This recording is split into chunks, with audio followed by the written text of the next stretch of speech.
How to turn on and enable account changes on Yahoo Mail app. Hello guys, so all what you have to do is simple.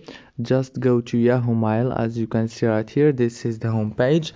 Now go to the top corner, click on your icon like this and click on settings. Now click on security here, the fourth option, and you will find account changes right here, and you will be able to turn it on just from here. Just click on it.